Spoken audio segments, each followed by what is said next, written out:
2, 3. Sorry.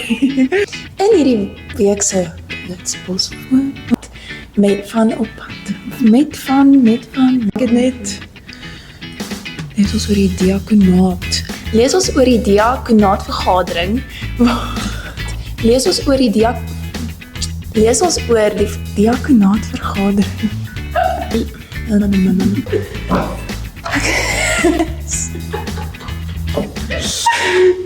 Ons sien julle weer volgende week.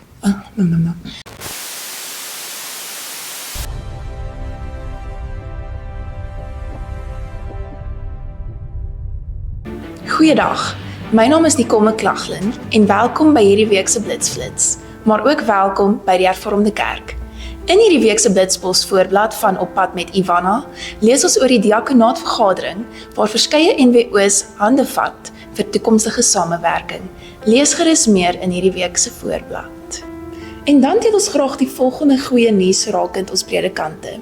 Lou van der Linde het 'n beroep ontvang na gemeente Kempton. En dan vra gemeente Bellville, indien daar dalk enige gemeentes oor nagmaalbekers en borde beskik, wat hulle nie gebruik nie, hulle dit graag wil aankoop. Kontak hulle gerus indien dit jou gemeente is.